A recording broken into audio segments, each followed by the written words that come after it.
Hello, it's Elon Musk, and I have calculated through a very complicated system of formulas and algorithms that I approve of this message. Elon Musk and Vivek Ramaswamy will be heading up the Department of Government Efficiency. Here are the first 10 government positions on the chopping block when Doge takes over. Assistant Secretary to the Deputy Supervisor of Office Supplies. Sorry, Steve. All the people running those NIH studies where they see what birds do on cocaine. These are definitely non-essential workers. Just gonna throw it out there. The TSA agents who scream at you to take your shoes off. Also the ones who scream at you to leave your shoes on. The invisible guy who always shook Joe Biden's hand after his speeches. He can retire now, proud of the service he has done for our country. The White House gardener. Give Barron a push mower, and he can finish the lawn in 3 strides. The entirety of FEMA. We don't need FEMA to help us in case of an emergency because we're all stocked up on My Patriot Supply, emergency food supplies. Get yours today. All female employees, except the hot ones. They're hot, dude. Department for the Creation of Super Viruses in Wuhan, China. That's a good call, Elon. Rhode Island. The whole thing is just it's a huge waste. You ever been there? I mean, geez. Head of the Department of Government Efficiency. Oh no. Sorry, Elon and Vivek. Now, from Times Square, it's that Kevin Show.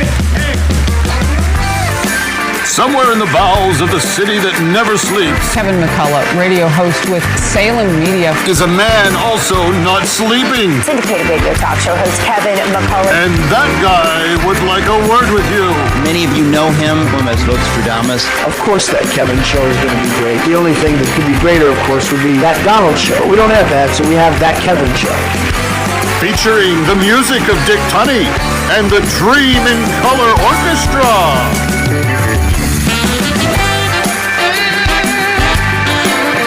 Straight ahead. What's next for Trump's cabinet? Mike Berry, Esquire, joins us. May Mailman from the Independent Women's Forum on women's sports post-election. A little bit later, the graphic novelization of U.S. history with Art Aiyrs. Sketch comedy tonight from The Normal, The Holderness, The Babylon Bee, and Not a Parrot. And it's Lauren Daigle back in the spotlight.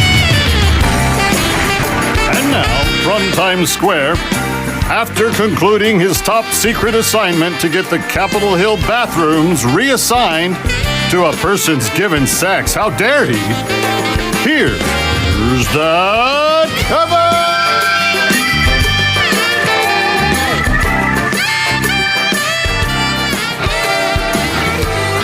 That is some tasty stuff. Not going to tell you what it is. If I were to tell you what it is, then it would blow the whole surprise, and I don't want to blow the surprise. Welcome to the weekend, Kevin McCullough. Glad to have you here. I know what Dave said there about my top secret assignment to Washington. It was not Washington, first of all. No, I went to Arizona last weekend. No, I did not go to Mar-a-Lago. I went to Arizona, and I learned all about how AI is impacting healthcare, which really has nothing to do with the bathrooms on Capitol Hill. I did think it was a little bit nutty how all up in arms people got about it. I mean, you had AOC literally melting down, thinking the world had come to an end. And I just don't understand why. But take a look at this report from NBC. Sarah McBride made history in November, becoming the first openly trans woman to win a seat in Congress. Thank you so much to the Congressional Progressive Caucus. Her win came as Republicans made opposition to trans rights a major part of their campaign strategy. Kamala's for they, them. President Trump is for you. Now that fight is front and center on Capitol Hill. This isn't manufactured. This is a real thing. South Carolina's Nancy Mace, who broke ground herself as the first woman to graduate from the once all-male military academy, the Citadel, arguing that McBride should not be allowed to use women's restrooms on the Capitol complex. Congressman-elect McBride already has a private restroom in their own office. There are unisex facilities throughout the Capitol. It led to House Speaker Mike Johnson issuing a new policy that says restrooms, changing rooms, and locker rooms are, quote, reserved for individuals of that biological sex. A man is a man and a woman is a woman. and a man cannot become a woman. But I also believe that we treat everybody with dignity. This battle, a microcosm of the war raging across the country over trans rights, with Republicans pushing back on bathroom access, pronoun use, and health care for trans people. They're endangering women, they're endangering girls of all kinds, and everybody should reject it. It's gross. It's a fight McBride, who came to Congress to deal with economic and quality of life issues, did not intend on being the face of. There is no reason for Alexandria Ocasio-Cortez to be as angry as she is. And what is so gross about keeping boys out of the girls' bathrooms? She said it in that clip. I've seen clips all over the Instagram and the TikTok over the week with her going, "Oh, it's so gross. It's so gross. It's gross that you would insist that the boys stay out of the girls' bathroom. It's gross." She also says it's endangering women and girls everywhere. How are we endangering them by taking the people who have the male members out of their bathroom? How does that endanger actual girl? It doesn't. But see, to a leftist who has lost all perspective of anything resembling reality, this is what you get from Alexandria Ocasio-Cortez. It's gross to her, to AOC. It's gross to not let a man be in the women's bathroom. That's gross.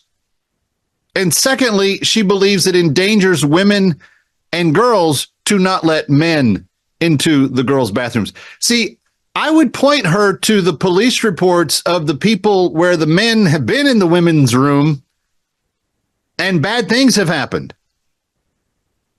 And I don't think that there's anything normal about saying to the universe, we're going to let you just go to wherever you want to go.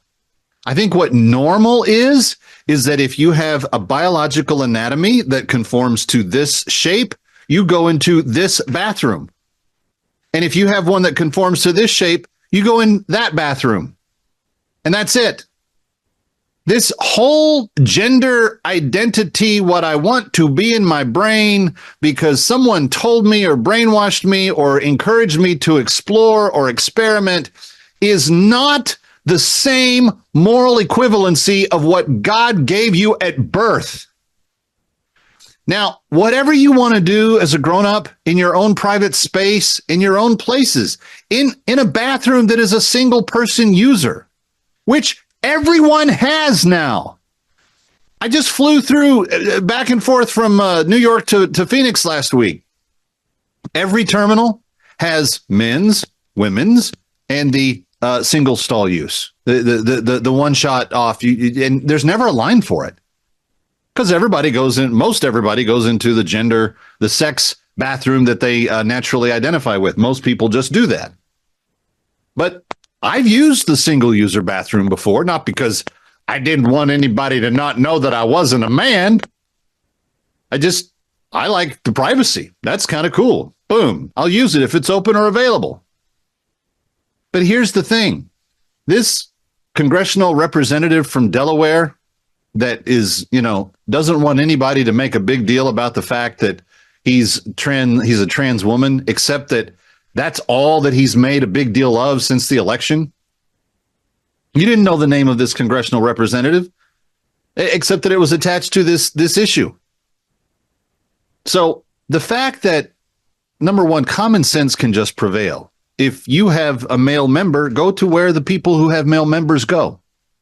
And if you don't, go to the place where people who don't have the male members go. Easy peasy. Glad to help. And if you need to just have that complete privacy, use the single stall. That'll take care of it. And they're everywhere. Most restaurants, department stores, airports, hotels, they've all got them. Real quickly, I want to remind you, this is the last week to sign up for your chance to win the Sugar Fina Advent Calendar holiday gift. Go to sugarfinaholiday.com, sugarfinaholiday.com, because when you do, you will have a chance to win either the 50th anniversary Hello Kitty Advent Calendar or just the plain old regular yummy Advent Calendar that Sugar Fina has been making for years. But you want to go and you want to sign up for it. Just sugarfinaholiday.com. Sign up for the drawing. And when you go, I've talked them into putting a 20% coupon on anything you may want to buy. Like, so if you're still doing some holiday shopping for some people, and I'm telling you, I kind of like the the bourbon gummies myself. You didn't know they made them, did you? Go check it out. Kevin McCullough, we've got a big show for you. We got Mike Berry here tonight. May Mailman is going to be here tonight. Art Aiyrs on the graphic novelization of our nation's history. We've got sketch comedy. We've got Lauren Daigle. Come on. How big a show is this? You don't want to miss it. Straight ahead. That Kevin Show continues momentarily.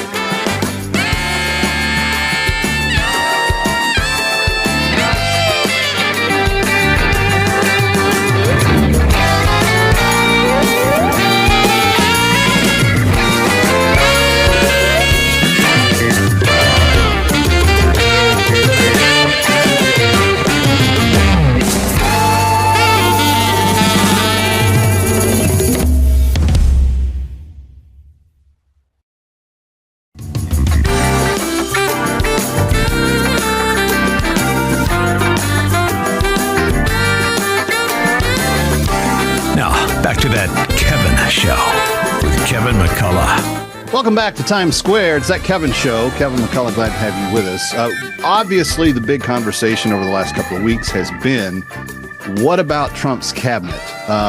There's lots of things to discuss because there's angles on different things. I was just at a gathering over the weekend in Arizona. A lot of people very concerned about whether or not the president can get his picks through. And I've seen some frustrated lawmakers get asked about this and just throw their hands up and say, if he wants to recess them, he can. And they said, basically, get ready for so-and-so to be so-and-so. Well, is that necessarily the case? Let's talk to Mike Berry, who's the executive director of litigation for the America First Policy Institute, one of our favorite groups. Mike, it's good to see you again. Thanks for being here. It's great to be with you. First of all, before we get into the nuts and bolts, how do you feel, how does AFPI feel about the field of candidates that the president has taken the time to already let us know that he intends to appoint? Well, I think we need to start with this. President Trump has campaigned on the promise that he is going to fight for us, the American people, and that when, as president, he's going to have an administration that's going to fight for us, the American people. He delivered a resounding victory on November 5th, winning the popular vote, a landslide in the Electoral College. We now have a majority in both chambers of Congress. So he's entering this administration with a total mandate, right, to do exactly what he campaigned on. So at the very least, he's earned the right to pick whomever he wants to be in his cabinet, in his administration. And we should get behind him and support that, because that's exactly why we elected him. That tends to be kind of the no-brainer way that I think about this. We'll talk about Matt Gaetz in a second, because that's kind of the sticking point for some people. But I want to ask about the general tenor of the litigation around the election this year. Obviously, the Republicans and AFPI and the campaign were all on top of their game. And you guys, I know there were about 200 suits that got filed and litigated, you know, at the close of early voting all the way through Election Day. And most of those got litigated immediately, and judgments were returned and people had to count votes. And it was like the way elections are supposed to be. It was kind of cool. But what's going on in Pennsylvania? And have you guys intervened in that? Why are the Democrats openly saying that they're counting ballots that they've already been told by the state are unlawful? Yeah, I mean, when are we going to start hearing the media calling the Democrats election deniers, right? I mean, the election has been called now. Kamala Harris conceded. President Trump is the president-elect who's going to be the in the Senate race. And in the Senate, they've already called it for Dave McCormick. He should be the United States Senator from Pennsylvania. So why are they denying the results of this election? And to your earlier point, Kevin, you're exactly right. Look, I've been saying for months, and our AFPI is not the campaign. We were not officially affiliated with the campaign, right? We're a nonprofit, a 501c3 organization, but we were fighting from the outside to ensure election integrity, to make sure that it's easy to vote in America, but it's hard to cheat. Right. And so from our vantage point, and especially as the head of litigation for AFPI, I said for months, we are not yet where we want to be or need to be when it comes to election integrity in this country, but we are light years ahead of where we've been in the past 4 or even past 8 years. And I think we saw that play out on 2020 was a disaster, primarily because COVID opened all these like huge opportunities for people to just flood the market with ballots. They got standards reduced on how those ballots got considered valid or counted. And once they were out in circulation, there was almost nothing that could be done to pull them back. I liked the fact that the court said to several of the states, you can't send ballots to everybody. You have to send them to only to the people that qualify for them and only the ones that deserve them. And I think that that really made a big difference this go around. Do you think we are going to continue to see, because here's what happens generally. Republicans get all bothered about something and they fix it, and then they kind of fall back to sleep in a couple of election cycles. Do you think there's enough will in the GOP, in MAGA, in AFPI, in the other groups that have been watching this to stay on it? Because it's a go forward proposition. You have to be vigilant to keep the vote clean. You're exactly right. It's going to take a whole of government approach. If we leave our elections up to litigators, to lawyers, that's not a good place for us to be in, right? We don't want elections to be decided by lawyers and judges in courtrooms. The elections should be decided by the American people. And one of the things that I think, and in the aftermath of this election, the 2024 election, just exactly as you said, that we can't take our foot off the gas. But it also, I don't think that it should be left to lawyers and judges to do that. I think we're going to need to see a lot of cleanup done in our state legislatures. That's who now has the ball. State legislatures need to look and see what was done well, what was effective, getting rid of drop boxes and mail-in ballots in large batches, and go back to the tried and true method of one person, one vote. Do it in person. Gosh, if you can show an ID, that'd be great, right? So we can verify who you are, that you're actually the person. Well, what did it say that Kamala Harris only won in states where voter ID is not required? I mean, to me, that's a black mark against the Democrats saying there's something wrong there.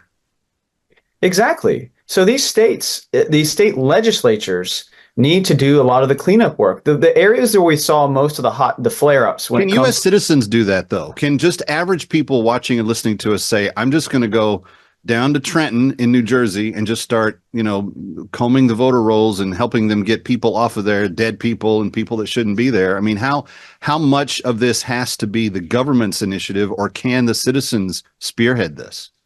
I don't see why it couldn't be a public-private initiative, right? Some sort of, you have a lot of great nonprofit groups, AFPI and others, who have the wherewithal, the resources, right, and the kind of the institutional heft to be able to go in and say, look, I'll give you an example. In Ohio, the Secretary of State for Ohio, Frank LaRose, great American and patriot, who said, look, the federal government, obviously the Biden administration at the time, wasn't going to lift a finger to clean their voter rolls. But he said, as the Secretary of State for Ohio, I can do that. Just give me access to the data and I'll go through. And anyone who's not a verified U.S. citizen, I will remove them from the rolls. And he took the additional step of saying, I'm not going to do it en masse. I will go and actually do it on an individualized basis, right? To make sure that we are being very careful and very clean about the way we do this. And you saw the same thing in Virginia. That case went all the way to the U.S. Supreme Court, and the Supreme Court said, yes, the state absolutely has the right and the ability to do this. There were states cleaning things up left and right. I mean, North Carolina knocked 750,000 voters off its rolls when the margin of the race in 2020 in North Carolina was only 198,000. That was huge. And I think, my point being that we have to do this every 2 years. We've got to be in there. We've got to be cleaning things up, because all they need is a pandemic or some excuse to do some weird, funky thing in the state legislature and say, oh, well, because of this, we've got to have exceptions. Nope. We need to have clean voter rolls. He's Mike Barry. I'll be the first to say it. The biggest thing that we won on November 5th was opportunity. Yeah. Right. The opportunity to have Donald Trump as the 47th president, and the opportunity to have a mandate with the Senate and the House, both controlled by Republicans, to where we can actually accomplish something. We just have to seize that opportunity. Agree. And what you're discussing is exactly one of the very first things we need to seize upon. Stick around. next. That Kevin Show with Kevin McCullough.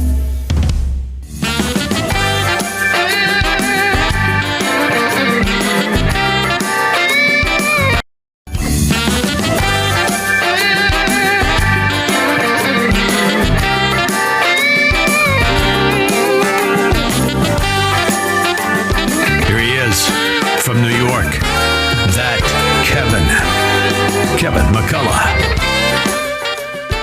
Welcome back to Times Square. I'm Kevin McCullough. He's Mike Berry, the Executive Director of Litigation for AFPI, America First Policy Institute. Mike, let me shift back. I took us down a whole detour on the voting integrity issue, but I still think it's the most important thing that we need to be aware of going into the next election. But now we're at the point in time in the transition that the president gets to pick his cabinet. He's picked a lot of kind of non-conventional picks. I love them all, especially given what we've had over the last 4 years with, Merrick Garland barely being able to, explain himself at things. So what's your whole take on kind of the, not really legal hurdles, but maybe some more of the PR hurdles that they're going to have to deal with? Well, the general theme I think we're seeing from President-elect Trump's cabinet picks is he's choosing fighters and disruptors. And I think that's exactly what the American people elected him to do. Yep. Right? Is to fight back against the deep state. And so Matt Gaetz, now former Congressman Gaetz, fits that mold to a T. Just as you said, what I love about his picks is that they're not only people that we think of that way. Almost all of them have a record of actually fighting for things, whether it's in Congress or elsewhere. So, I mean, it's like we see the meat on the bones in terms of what he's done there. Yeah, he's been targeted himself by this very agency, right? And so we still have the presumption of innocence in this country. So just as you pointed out, if law enforcement looked into this and decided not to do anything, then it should be right. That should be a pretty self-explanatory. It speaks for itself right there. And in terms of the confirmation fight, I've seen a lot of chatter about, oh, well, these guys will never get confirmed. I think a lot of people are and understandably so, unaware of this thing called a recess appointment. And so under a 10-year-old Supreme Court case, if Congress is in recess for a period of 10 days or longer, right, then whether it's in between two sessions of Congress or even within the same session of Congress, that meets the definition of a recess. And during that period of recess, for however long it lasts, whether it's 10 days, 100 days, 6 months, the president has the right under the Constitution to make recess appointments without the consent of the Senate. So talk about the calendar. How does it work? Is the president in office prior to the Senate coming back into session? It obviously the president would need to be in office at the time, right? So it can't happen right now when he's president-elect, but after January 20th. So from January 21st onwards, if and when the Senate is in recess, then President Trump at that time would be authorized under the Constitution to appoint anyone to a vacancy within the federal government. So do we have to wait until March or April to get an attorney general? No, it could be immediate. It would be literally the moment he says, I am now appointing Matt Gaetz to be the attorney general. Is the Senate not in session when the president is sworn in? They don't have to be. They do not have to be. He could be sworn in, and then within the next 24 hours they could recess at that moment. Now, here's the thing. Oh, and because his party controls the Senate, they could do that. See, I know that the House gets sworn in. What is it? It's on the 6th or whatever. Like it's earlier, yes. And then he's sworn in around the 20th. Yes. But they're not. So that I think this is what most people are confused about, including me. I don't understand when they're in session or why they would suddenly take a recess, like just after beginning their session, if they're trying to do their job that the American people elected them for. Well, here's the kicker. There's a separate clause in the Constitution. So there's the recess appointments clause that we just discussed, right? Which is when the Senate, when the Congress is not in session, or when the Senate specifically is not in session, then the president can make these recess appointments. And then people say, well, how do you get the Senate to not be in session? There's another clause called the adjournment clause. And the adjournment clause says that it requires concurrence from both chambers, right, in order for there to be a congressional recess. In other words, the House and the Senate both have to agree, okay, we're going to adjourn and we're going to be in recess. But the adjournment clause says if there's a disagreement, if there's a conflict between the House and the Senate as to whether or not to adjourn, the president can unilaterally adjourn them himself. There you so go. It's sort of, no pun intended, but it's a trump card, right? Quite literally. Now, here's the thing, Kevin. It's actually never been tested in the history of our country to make cabinet appointments. So it would be the law, we call it a matter of first impression, right? And so people would say, well, it would have to be challenged in court. Not necessarily, because it's never been challenged before. So there's no precedent legally for whether or not a president can do it. But the adjournment clause clearly says if there's a conflict, the president may, until such time that he sees fit, adjourn the Congress. Wow. So he can. We're out of time, but Mike Berry, you have helped us understand a huge piece of this puzzle, and I appreciate all the work that you're not only helping us with tonight, but also all that you're doing for AFPI. And please come back. We're going to talk to you a lot. Here's your... Stick around for more of That Kevin. Next, That Kevin Show with Kevin McCullough.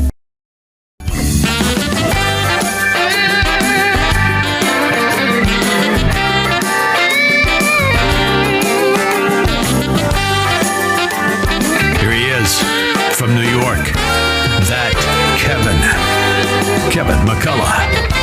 All right, welcome back. It's Kevin McCullough from Times Square. And again, if you would like to win the brand new Sugarfina Advent Calendar, and these things are just gorgeous.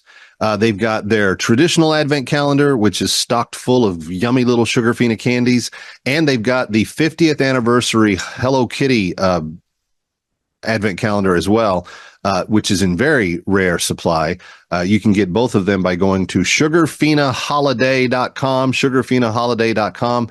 But you can also, and this is the important part, is when you go to sugarfinaholiday.com, you should register to win, because we are giving 3 sets of Advent calendars and Sugarfina prize packages away at the end of this month.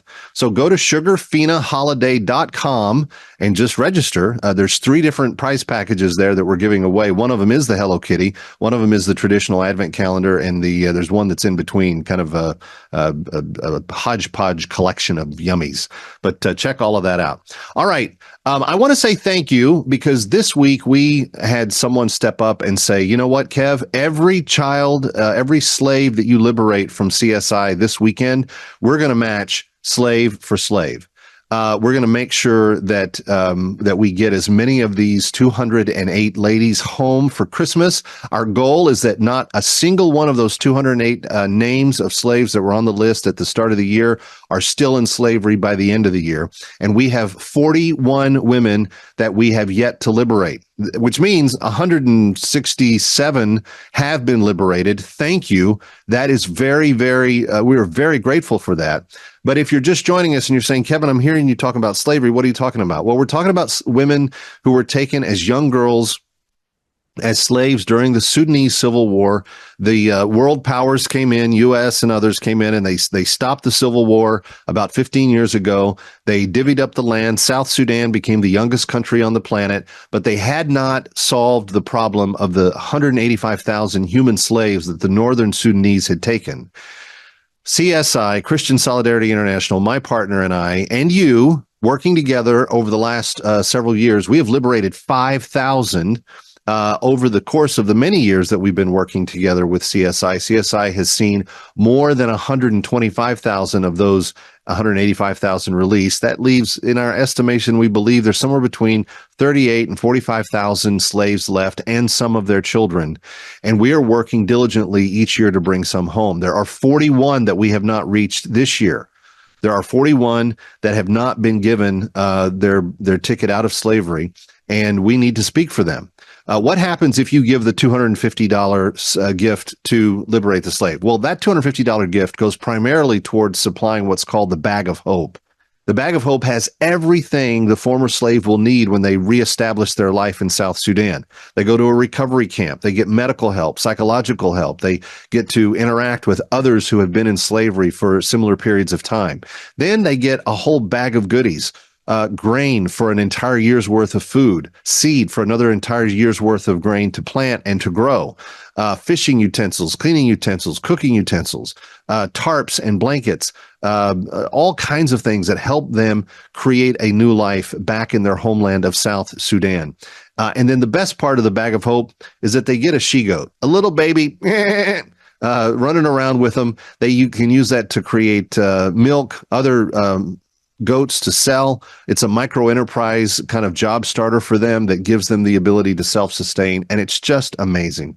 And it's helping women like Abouk. Take a listen to her story right here. It took me 15 days to walk the journey back to South Sudan. But that marked a passage for my life, from the horrors of slavery to a future filled with hope. Taken when I was just a child, snatched away literally from my mother's arms, my dreams of happiness were shattered as my living nightmare began. And suddenly, I found myself a slave. My slave master stripped me of my Christian faith and even my name, and he stamped on me instead a Muslim name and identity, and the beginning of a life of endless work. My worst day in slavery is still a vivid memory. My master sent me for a very difficult job of fetching water. The jugs are very heavy, and the distance is very far. When I was on my last trip to the well for that day, a group of Arab men approached the well and began calling out to me. And then they raped me. My master refused to accept my story and even blamed me for what ended up happening. And he did so even though he had raped me so many times before that.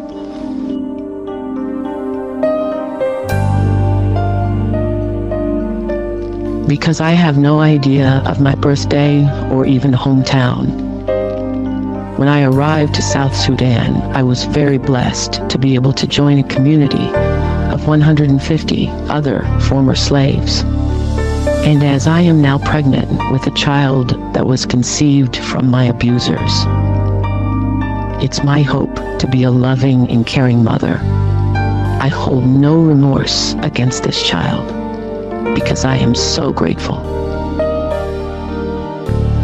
I wish to send thanks to God and thanks to those of you who cared about me and brought me safely home. And I would like to ask that you not stop until every captive is freed, fed, and healed. My name is Abouk Garang, and because of your faithfulness, I was freed in November of 2023. And this is my story. 1 year ago this month, friends, we got Abouk home to South Sudan, which she had not seen for most of her life. But the rejoicing was deep and rich, and it was wonderful. 888-342-1010. We can have that same outcome in another woman's story today. 888-342-1010. There are 41 waiting, hoping, begging, praying, pleading that we will get them home. 888-342-1010 or bringherhome.org. Bringherhome.org. That's bringherhome.org or 888-342-1010. Ready or not, we'll be right back. That's Kevin.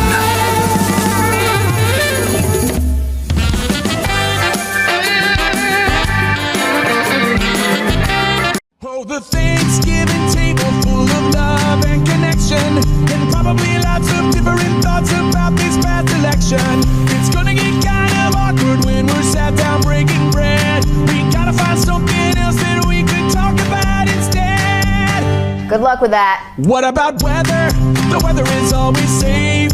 Climate change. There were lots of bad hurricanes. Apparently there's a weather machine. You could talk about travel into space. Aiyrs. Elon Musk. We're going back to the moon. Hey, that's great. Some say we faked the moon landing. Well, the Aiyrs tour left us all in trance. He endorsed a candidate. Artificial intelligence getting more advanced. Russian bots running ads. The turkey was pricier this year. Which brings us to the economy. What about our dog? She's always here. That works. Dogs work. 4 long hours of talking about our dog. Happy Thanksgiving from all of us at That Kevin Show. Somewhere in the bowels of the city that never sleeps Kevin McCullough, radio host with Salem Media, is a man also not sleeping. Syndicated radio talk show host Kevin McCullough. And that guy would like a word with you. Many of you know him as Vostradamus. Of course that Kevin show is going to be great. The only thing that could be greater, of course, would be That Donald Show. We don't have that, so we have That Kevin Show. Featuring the music of Dick Tunney and the Dream in Color Orchestra.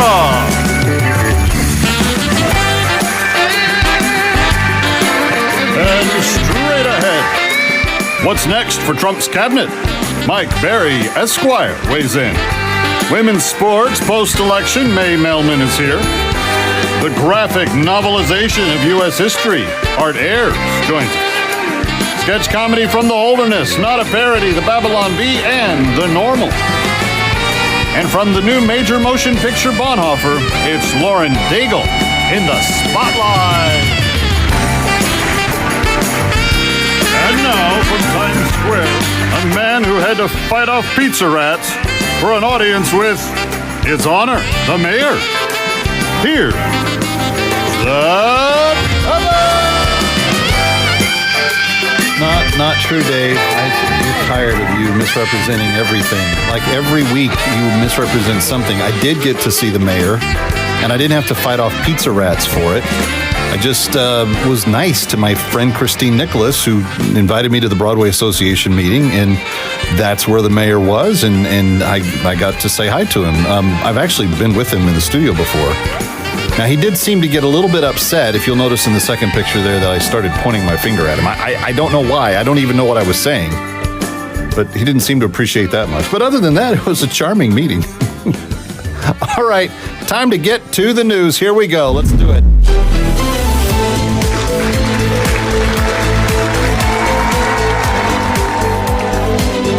For Assignment Desk Weekend, I'm Kevin McCullough. Complete and total victory. That's how Trump attorneys are describing the decision by New York City Judge Juan Marchand to indefinitely suspend sentencing against President-elect Donald Trump.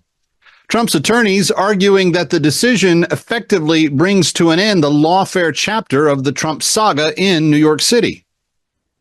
Assignment Desk Weekend has learned on appeal Marchand was likely to be laughed out of court.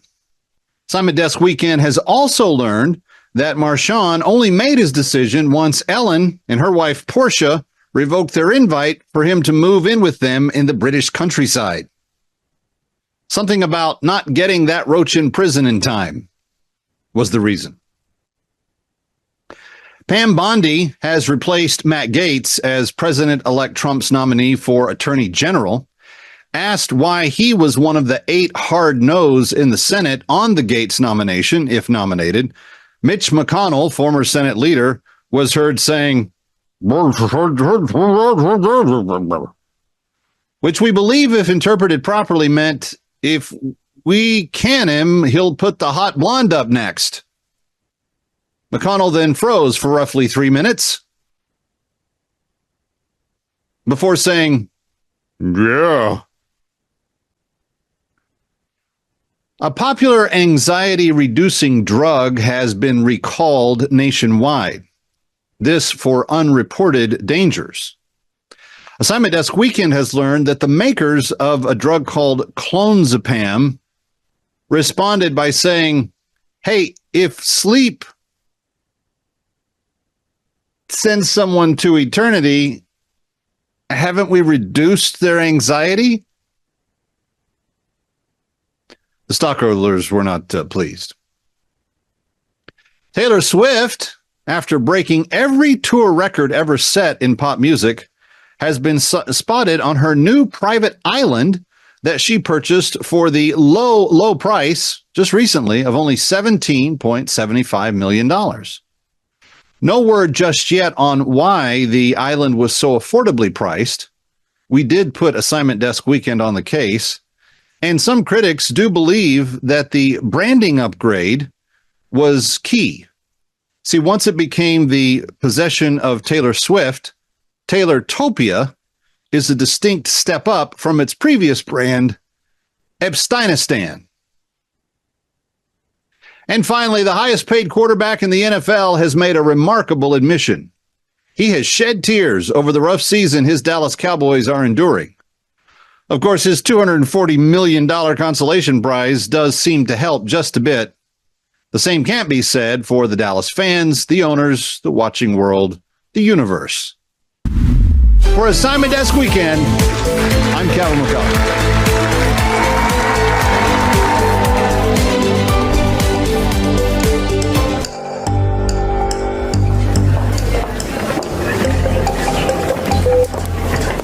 Oh, my science, what happened? He witnessed a Latinx voter being asked for ID while him was voting. Was Latinx harmed? Him was completely unfazed. Him just handed it over like it was Nazi Germany. Internalized self-hatred. Tragic. It is. Look, Doctor, time is going to be of the essence if we're going to save him. It's he, they. Thank you. This was a teachable moment. This country doubles down. I was misgendered at a Chuck E. Cheese I had no business being at. Let's get her to surgery. Sounds like heaven, and not the kind that, if you were Christian, you would think of. Yeah, that's the problem. They should be free, except now that Trump's in office, the taxpayers aren't going to pay. No, you're right. Sorry. Kamala is president in this hospital. We'll find a way. Thanks. These ones are running out. Oh, doctor, you're needed in surgery. There's a 22-year-old African-American male with a gunshot wound to the chest. Damn these white supremacists! It was actually gang violence. Because of systemic racism. Of course. Oh. We lost him. Why? God. Why do we keep losing these young people of color? I have to go. I have to perform a late-term abortion before it's too late. Why, before it's outlawed? No. Before the baby's delivered. There goes my hero. Watch him as he goes. He's ordinary.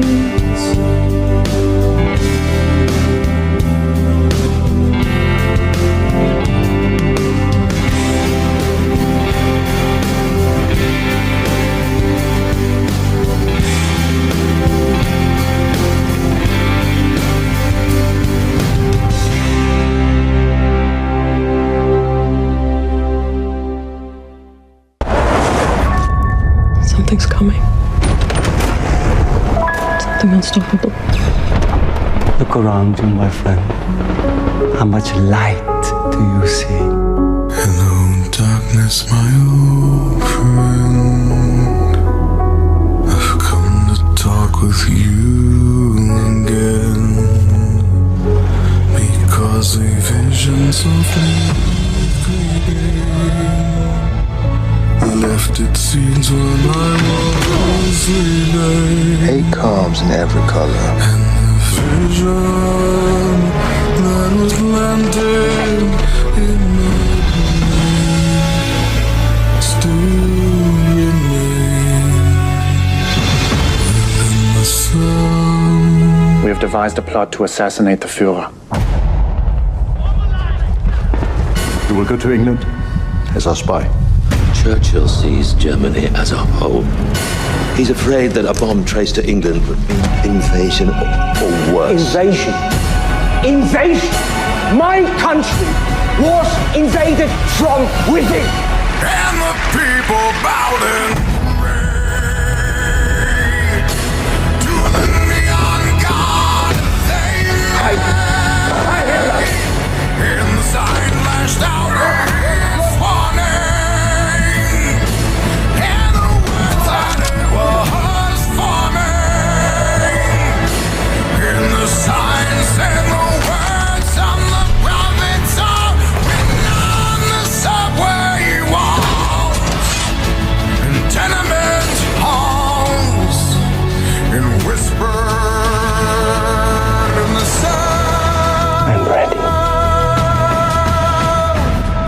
my destiny. Of silence.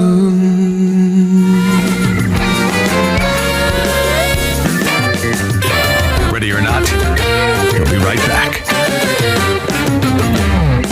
That's Kevin.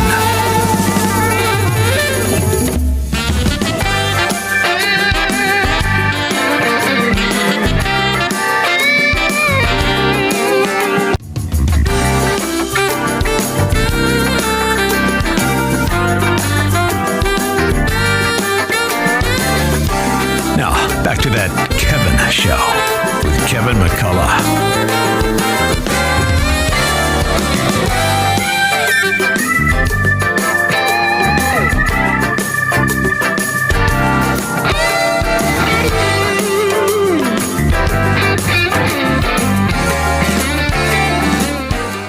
Welcome back to Times Square. Kevin McCullough, glad to have you with us. As you know, for the past 4 years, right up through the election, one of my primary focuses has been to help, retell the story of the American woman and kind of the things that she's known for, defined as, etc.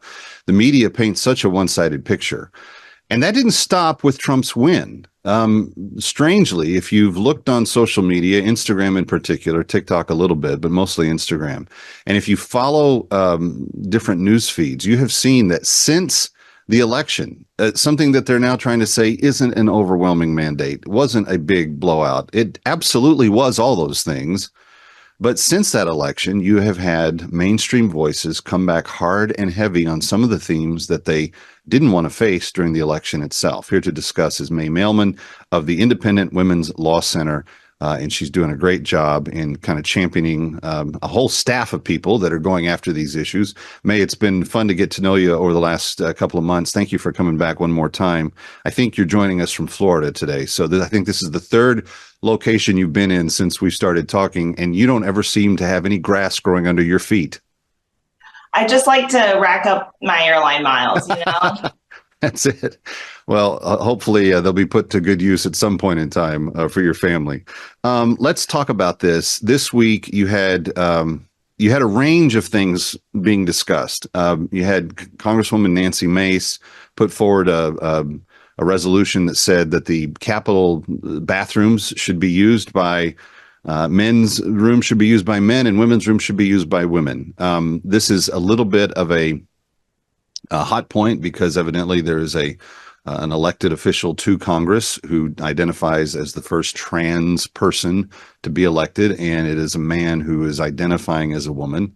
You had Mike Johnson come out and say, men are men, women are women, and a man can't become a woman. Therefore, we will observe God's kind of natural law in the way we use our bathrooms in the House of Representatives. You had the president respond yesterday with CBS News saying that the disrespect being shown trans people is just unacceptable, and we have to be a more compassionate and kind community. It doesn't seem like, in just listening to these debates, that the elites that lost the election and lost it fairly sizably have learned any lessons from what happened on election night. This is what you spend your time working on. Where are we?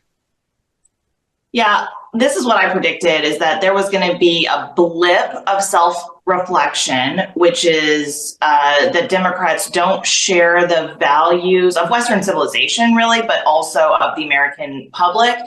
And that blip would be overtaken because the core of the Democrat Party is currently progressive, and progressivism seeks to destroy these natural truths because nature is constraining a little bit. If you are a woman and if you're the only sex that can have babies, that is a little bit constraining. And so how do we break from those constraints? How do we change a society? How do we rethink property ownership? Oh, we do land acknowledgements because colonialism is bad. So really, if the core, and that land acknowledgement is on page 1 of the Democrat Party platform, right? The core of the Democrat Party is progressive. And so no, there will not be a lengthy self-reflection. They will double down on progressivism.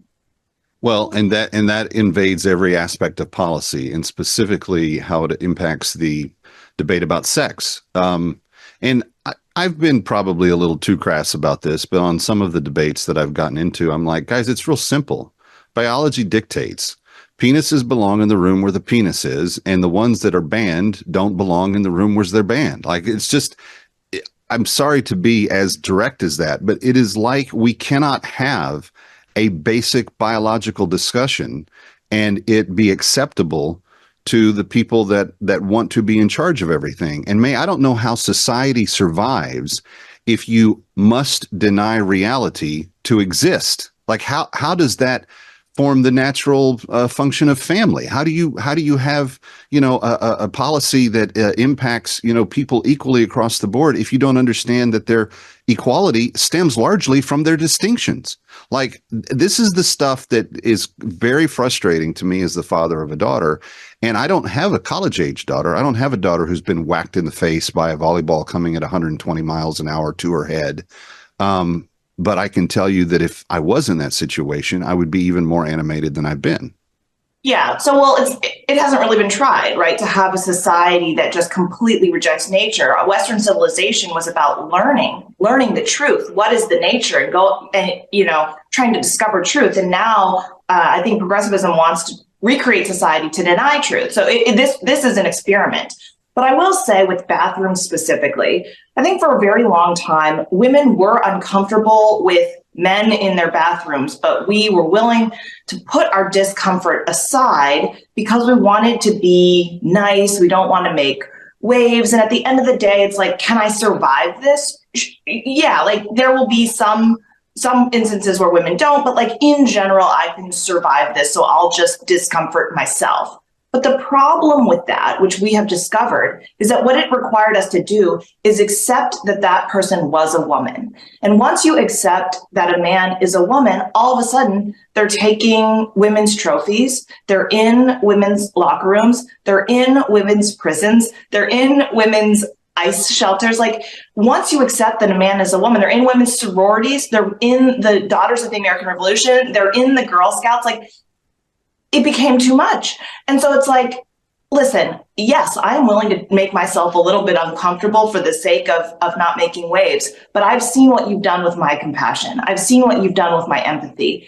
You have taken advantage of my empathy. And that's why you have to say no. And I think women are still like, we're still like, well, can we just, no, your empathy is being weaponized against you. And so it requires some,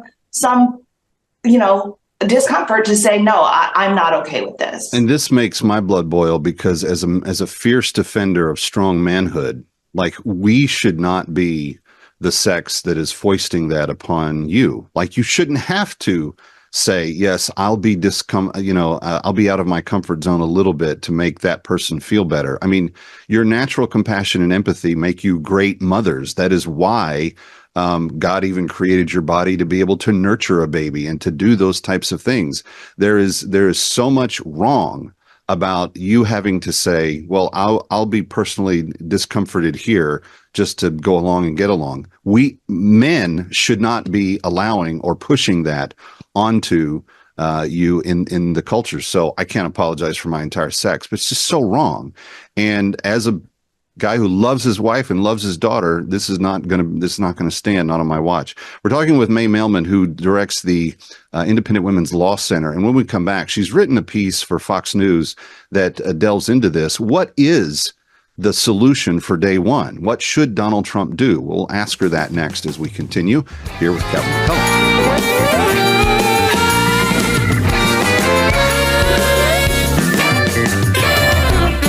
Stick around for more of That Kevin. Next, That Kevin Show with Kevin McCullough.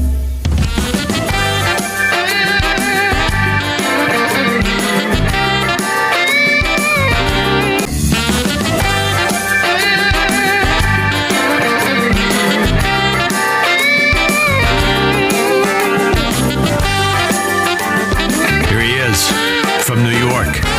That Kevin McCullough. Welcome back. It's Kevin McCullough, Times Square. So grateful to have you with us. We thought maybe we had won a battle in this war, but will men still be in your daughter's locker rooms come, next school year. May Mailman is with the Independent Women's Law Center, and that's one of the things that she takes on with her new op-ed for Fox News. May, they're not going anywhere. The other side's not going to put down throw up their hands and say, okay, we lost. In fact, they're trying to say that they didn't lose, and they're trying to say it wasn't a blowout. You've got some advice for the incoming administration on what needs to be tangibly done on day one. Where do we start? Yeah, so let's just start with women's sports. So I think day one, you have the Department of Education, has the Office of Civil Rights. In the Biden administration has been making sure that men are included in women's locker rooms, women's bathrooms. But the Trump administration, I think, should launch a very high profile investigation over, I would say, San Jose State University, which has continued to allow a male to be on the volleyball team, even though other teams are being forced to quit because other girls are scared for their safety. So yeah, I don't think that the Trump administration should allow women to continue to be scared of their safety. Step two, obviously, not only just take down Biden's Title IX regulation and not just revert to Trump 1.0, but create a new regulation that says that women are allowed to have women's sports. So Trump 1.0, you didn't even feel like you had to say it, but now you have to say that there have to be some single sex opportunities on campus. It doesn't have to be, you can have some co-ed, that's fine, but you have to have enough women's opportunities, locker rooms, sports opportunities. And I would say three, the NCAA is going to come begging for favors because they've got all sorts of NIL problems. They need legislation. They've got antitrust concerns. And before you even think about helping the NCAA out, the NCAA needs to change its policies to protect women's sports. And this is all stuff that can be done through just executive pressure in the early days. Does any of this require legislation?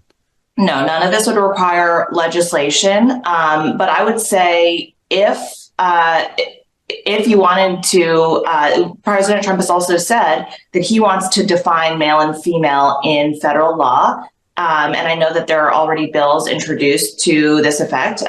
Independent Women's Forum has helped to shape a lot of those bills. And so you would say that in federal law, when you see the word sex, that means sex. That does not mean gender identity. And when you and it means male and female, that sex is binary. So I do think that you could add protections by putting in federal law, just definitions, things you wouldn't need to know if you were a normal society. Well, you basically go back and you rebuild the argument the way they deconstructed it. So they wanted to water down definitions. You just make them more fine-tuned and more precise. Correct me if I'm wrong, but didn't the Biden Title IX changes get overturned already? Wasn't there a judge that already weighed in on that? So, yes. And so I think there's going to be a decision about what to do with that litigation. So there are, I think at this point, 9 different cases making their way through the courts that have led to injunctions in 26 of the states. Of course, the blue states are supporting the Biden Title IX rule. So they're governed by it, but they would have done that anyway. They didn't need to be asked to put men in women's sports. So this is a fight that's coming to the Supreme Court. So there's a question of, do you continue to fight it and let the Supreme Court rule against you, the Trump administration, and solidify that win? Or do you say, I'm not going to fight this anymore and let a blue state come in and fight on behalf of the rule? So there will be some of those decisions. Lawyers smarter than me are going to make look into your crystal ball. This goes to the Supreme Court. Yeah, I would say so, because even if the Trump administration were to say, I'm not going to fight it anymore, I'm going to rescind the rule, you can't rescind the rule overnight. So I think that litigation still would probably move forward, and blue state would probably try to defend it. Well, and as I'm thinking about this, how can you have, bathrooms in department stores that are nationwide? How can you have San Jose State playing, University of Utah or somebody like that, cross state lines, cross jurisdictions, and not have some sort of defined? But who would have thought in 2025 that we're going to have to tell people that this is a man and this is a woman? Like, it's just a little bit, to me, but that's the day in which we live. And we are doing so largely because the Independent Women's Forum is standing there fighting. May, give me a 30-second commercial for why people should follow your organization, get involved, start a chapter in their local neighborhood. Give us the elevator pitch. Yeah, so Independent Women's Forum harnesses the power of stories. The reason that we're having this conversation today is because you know who Riley Gaines is. And if we get them on TV, get them on the radio, put documentaries together. And so if you're interested in harnessing that power of storytelling, then learn about Independent Women's Forum at iwf.org and watch our videos at iwfeatures.com. Yeah, good stuff. Stick around for more of That Kevin. Next, That Kevin Show with Kevin McCullough.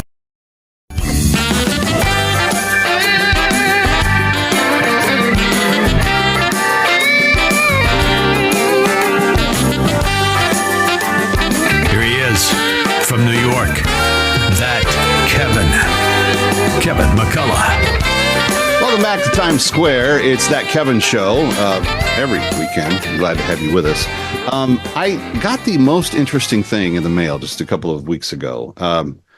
Very high quality comic books. And nobody has sent me comic books in ages. Like I used to read all of the ones that you could get, from the comic book store when you were a kid. But these I noticed were about something very different than any of the comic books I grew up reading. That is, they're about American history. In fact, they have one compiled compilation that I think are all of these other smaller ones put together in one large volume.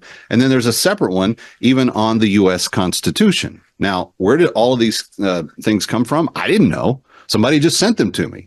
But it turns out they came from a group called Kingstone Studios, and Art Aiyrs is the CEO of that operation, and he joins us now. Art, thank you, first of all, for all the lovely artwork. This is fantastic. And my middle child, who is my Spielberg in the making, he's the world's worst movie critic. I mean, he's hard on people. He loves graphic novels, and he has already dipped his fingers in some of these a little bit. So cool. I don't even have like the mint condition of them anymore, but welcome. It's good to have you. It's good to have you. I'll tell you a real funny kicking off. When you were talking about the quality, almost all of our artists have worked with Marvel and DC. But the specific artists that I hired to do the Constitution and do America Part 1 and do the Trump comic and other ones, he was a top artist at Marvel. He was a run on the Amazing Hulk, Captain America, but Marvel fired him because he had liked a tweet. And so Marvel fired him. And so we picked him up. And so you liked a tweet from who? Joe Scarborough? Yeah. So anyway, the great irony of our whole series here, this first part here, is the guy that got fired from the woke mob is now working with us. So yeah, nice. He's a good artist. Well, I want to zip through these real quick because you actually, in the set that you sent me, you started at the acts of God, literally the pilgrims, and then it works its way all the way up to the sacrifice and the turning point of the Revolutionary War. And as you can see, friends, there's a whole stack of these that make up that entire amount. But I think they are all represented in this one compilation novel called America Part 1. But Art, let me ask you, why the American history? Why the revolution? Why the founding fathers? Why the Constitution? Why did you go down this path? One of the things that really stirred my soul, Kevin, is I read the 1619 Project, where maybe 3/4 of it, I got where I could not stomach it anymore. The one about Nicole Hannah.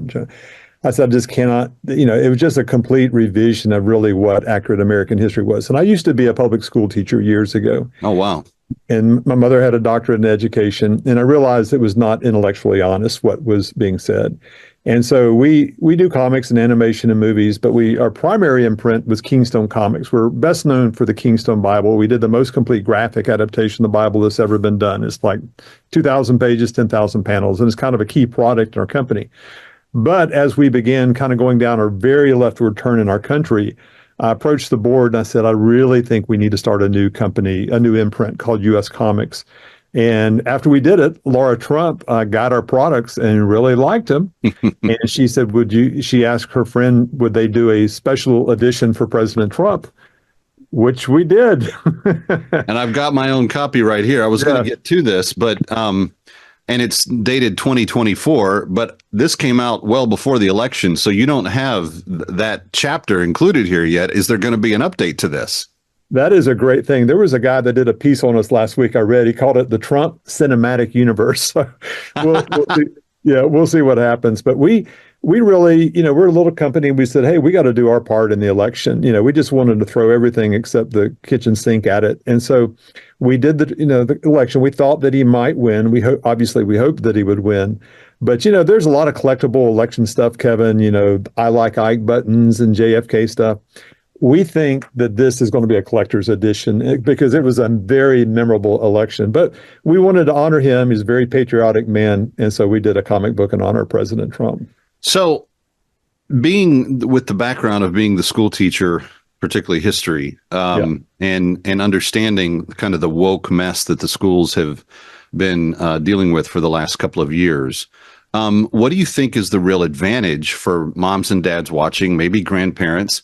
By the way, guys, this would be fantastic Christmas set for your kids. If you're trying to get actual knowledge into their heads, graphic novels do it so well. And to be able to say, hey, we've got a tool for you that's actually going to be useful and you're going to be able to, use this going forward.